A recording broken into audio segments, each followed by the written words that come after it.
बिस्मिल्लाहिर्रहमानिर्रहीम। ये एक सवाल और है, किसी साहब ने पूछा है लाहौर से। कह रहे हैं कि रात के वक्त नाखून काटना सुना है कि इससे जो है वो रिस्क में तंगी हो जाती है, कमी हो जाती है। रात के वक्त नाखून काटना जायज़ है या नहीं? इस हवाले से खूब मसला समझ लें कि रात के वक्त नाखून काटने में कोई मुज़ायक़ा नहीं है, कोई बुराई नहीं है। रात के वक्त हो या दिन के वक्त हो, नाखून काटना एक मसनून अमल है। और सुन्नत अमल जिस वक्त भी किया जाए तो वो ज़ाहिर सी बात है, नेकी का काम है, सुन्नत काम है। और एक सुन्नत को ज़िंदा करना, अल्लाह के नबी ने फरमाया, 100 शहीदों का सवाब है। तो ऐसा मसनून अमल, सवाब वाला अमल, उसमें गुनाह हो ही नहीं सकता। और चाहे वो रात के वक्त हो, आधी रात के वक्त हो, दिन के वक्त हो, जब नाखून बढ़ गए तो उसको बाहर सूरत काटना ज़रूरी है।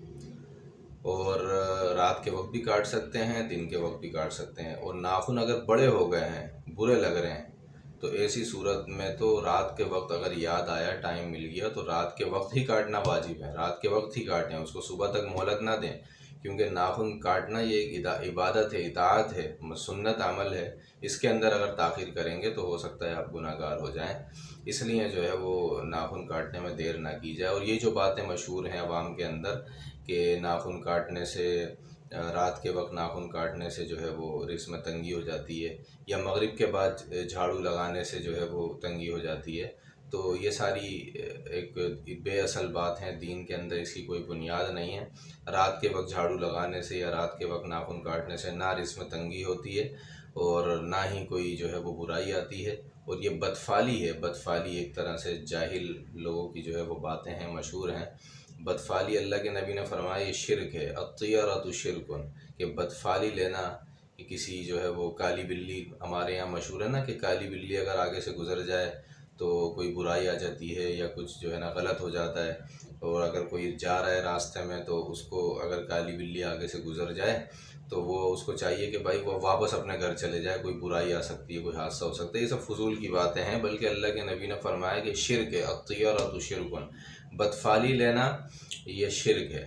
और अल्लाह के कोई भी जगह हो, कोई महीना हो, जैसे सफ़र के महीने को मनहूस समझते हैं लोग, अभी सफ़र का ही महीना चल रहा है, सफ़र के महीने को लोग मनहूस समझते हैं।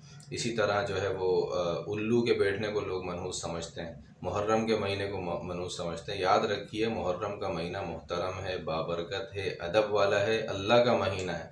और सफ़र के महीने की भी वही हैसियत है। इसके अंदर शादी भी कर सकते हैं, इसके अंदर जो है वो कोई प्रोग्राम आप करना चाहें, निकाह करना चाहें, आप कर सकते हैं।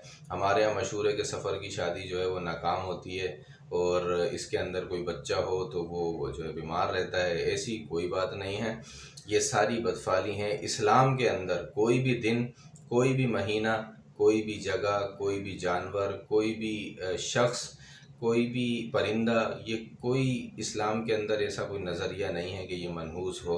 एक हदीस के अंदर आया कि अगर नहूसत होती किसी चीज़ में तो वो औरत, घोड़े और घर के अंदर होती, लेकिन नहूसत है ही नहीं किसी चीज़ में, तो लिहाजा किसी भी चीज़ में नहीं है। इसलिए इन चक्करों में नहीं पड़ना चाहिए।